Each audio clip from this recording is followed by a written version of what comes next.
Da mesma família do vírus Ebola, o vírus Marburg também causa uma febre hemorrágica. E ele tem aparecido nas mídias sociais ultimamente porque Gana, na África Ocidental, tem apresentado seu primeiro surto da doença.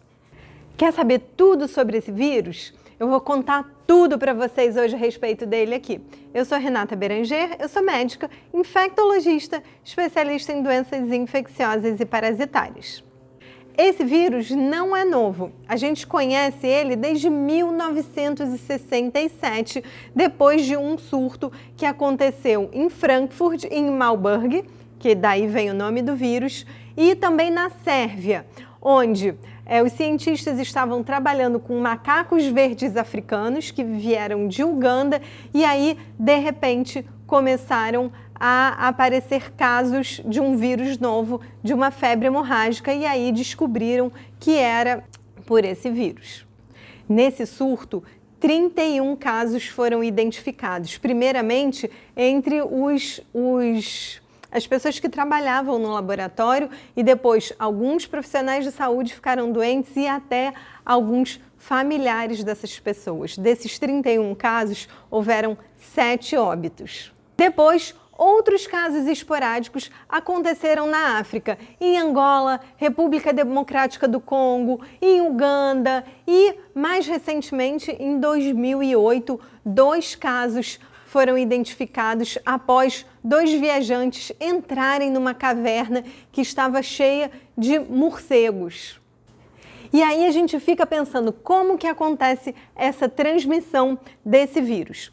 O reservatório dele é um tipo de morcego, um morcego chamado de Rosetus aegypticos, que ele é natural lá da África e ele habita cavernas e ele não se alimenta de sangue, ele se alimenta só de frutas. Então o morcego não fica doente nunca, mas o vírus consegue ficar quietinho e vivo nele. E aí, de repente, alguns macacos, quando entram em contato, podem ficar doentes, assim como nós humanos também. Então, se você entra numa caverna onde está cheio desses morcegos, você pode se contaminar com esse vírus, como aconteceu lá em Uganda, ou então quando a gente entra em contato com esses macacos infectados. E aí, depois que uma pessoa está contaminada com esse vírus, ela pode passar para outras pessoas através de suas secreções corporais. Assim, quem tem maior risco de pegar a doença são veterinários ou trabalhadores de laboratório que entram em contato com esses macacos e os profissionais de saúde e as pessoas que vivem com outras pessoas que estão contaminadas, porque, como eu já falei antes, a transmissão é por fluidos corporais. O que são fluidos corporais? Vamos lá. Suor, faz muito parte da doença vômito e diarreia, então, por acaso, né, se você vai ajudar a pessoa ali a se limpar e tudo, os lençóis, e, enfim, tudo que tem em casa ou no hospital, se você não usa o equipamento de proteção individual adequado, você pode entrar em contato e se infectar com esse vírus, que é altamente contagioso. O período de incubação dessa nova patologia é bastante amplo. Pode ser até de 2 dias a 21 dias. E os sinais e sintomas são muito parecidos com outras febres hemorrágicas ou com outras infecções do nosso dia a dia. É muito difícil no começo, onde a pessoa tem só febre, mal-estar, náuseas, vômitos, diarreia. Isso o quê? É muito comum em outras patologias, principalmente lá da África, que faz diagnóstico diferencial com o vírus Ebola, com febre amarela, malária e outras infecções em geral. Então, isso, quando os pacientes começam a ficar doentes, é muito difícil da gente conseguir dizer que aquilo ali é um vírus Marburg. Para a gente fazer esse diagnóstico, a gente tem que suspeitar e coletar um PCR, que é um exame específico para saber qual tipo de vírus que está causando essa infecção. Até esse momento, a gente não dispõe de vacinas e nem de tratamento com antivirais específicos. Por quê? Isso, porque ainda é um vírus que está lá localizado na África e surtos esporádicos em outros lugares da África, quando ou a gente vai para a África e volta contaminado, né, principalmente para a Europa, ou quando alguns animais que são característicos lá da África são trazidos para estudos em outros locais.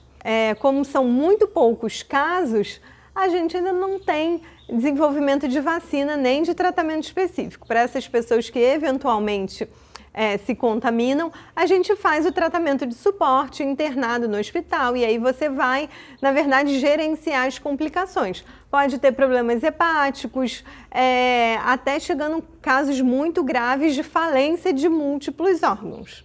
E como que a gente previne esse vírus de, por exemplo, se disseminar em vários locais do mundo? Na verdade, a gente tem que tomar cuidado ao entrar em cavernas onde tem vários morcegos e tomar muito cuidado. Eu já falei isso aqui antes. Quando você vai fazer alguma viagem para algum país diferente, você deve fazer uma consulta com um infectologista que seja especializado em medicina do viajante para saber se nesse local onde você vai está rolando algum surto, por exemplo, em Uganda, com esse vírus Marburg. E aí já fica todo mundo nervoso. Será que esse vírus vai chegar aqui no Brasil? A princípio, não. É muito difícil. Por quê? Porque o hospedeiro fica lá na África, que é esse morcego que é específico lá da África. Agora, a gente ainda não sabe se chegar alguém aqui contaminado ou algum macaco contaminado, se isso pode se disseminar com outros tipos de morcego que vivem aqui no Brasil. Mas, para isso acontecer, alguém tem que viajar para a África, alguém tem que ser contaminado e voltar. Mas a gente tem que ficar atento que, como o período de incubação pode variar muito, imagina, 21 dias, você já foi, já passeou, já viajou para vários locais do mundo e pode voltar aqui e acabar disseminando ou transmitindo esse vírus para outras pessoas. E aí, você que é profissional de saúde tem que ficar sempre atento para o que você está fazendo lá dentro do seu hospital, porque às vezes a gente fica assim minimizando